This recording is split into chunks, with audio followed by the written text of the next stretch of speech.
The Buffalo waterfront is seeing a massive surge in new construction, really for the first time since Canal Side and Harbor Center were built.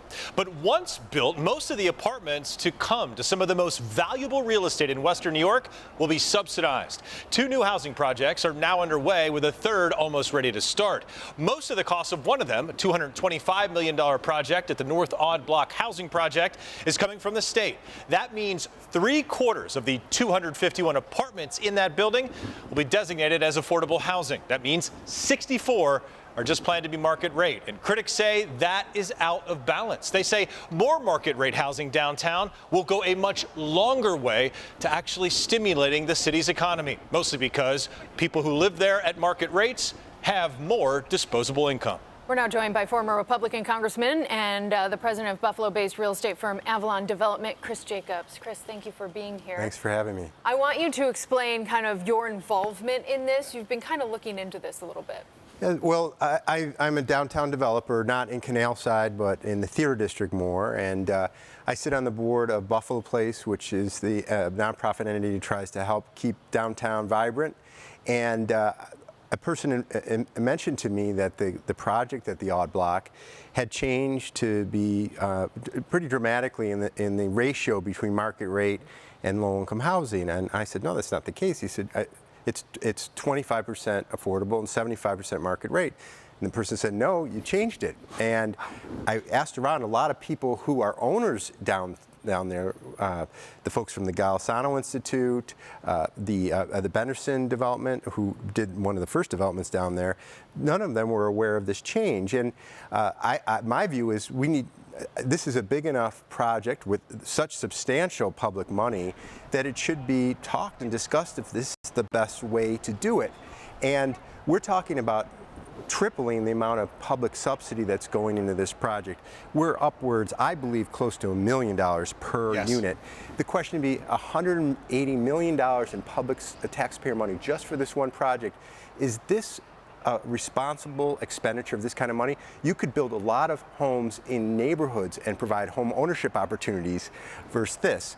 Maybe this is the way to go, but we have not had the discussion. It was kind of done in the middle of the night with no transparency, and that's a key concern that a lot of us have. It would almost seem as though, is there an appetite, is there a market for this kind of a development to be 100% market rate in Buffalo? I think the answer to that, everybody agrees, is no. So there does need to be some sort of mix, particularly if state money is being used to build it, without question. But that mix, 75% to 25%, just seems like that's not a very sustainable approach to dealing intelligently, smartly with some of the most expensive real estate in the city of Buffalo. Yeah, and I think when you're talking about public money and you do a request for proposals, this Penrose developer from outside the area won it on building 75% market rate and 25% affordable, and they flipped it. Now, if they change that dramatically, they should really reissue the proposal, because a lot of other bidders may have come to it. So when you are with public dollars, you really need to be more transparent. We believe there may be a violation of law, at a minimum a violation of the spirit of law. As we've gotten more into this too, close to $1 million per unit.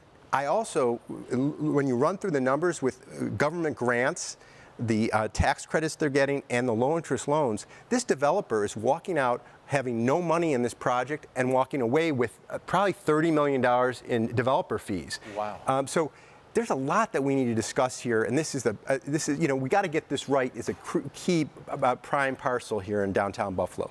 As a developer, the costs of developing have gone up, obviously exponentially, with the cost of construction and all that.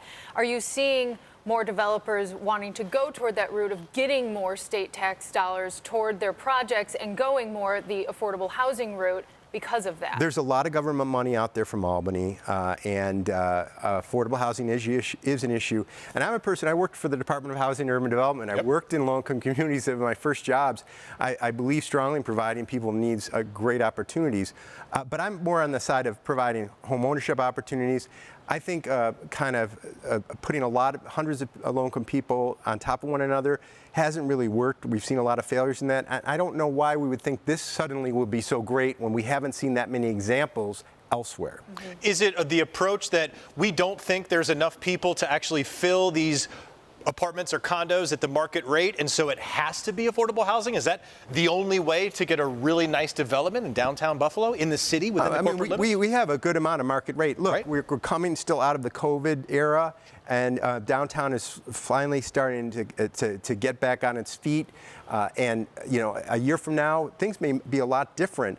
But this is the most significant parcel, and we want to do something that augments and is a catalyst upon the other investments that have been made.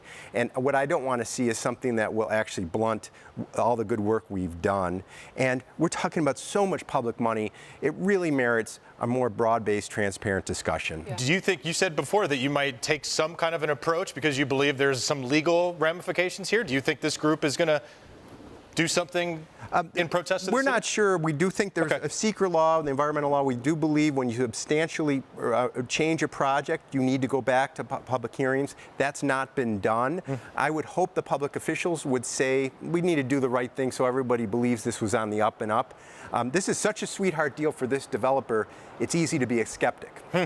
Got it. Chris Jacobs, thank you so much. We'll continue to follow this as well. Appreciate Thanks, it. Chris. Thank you.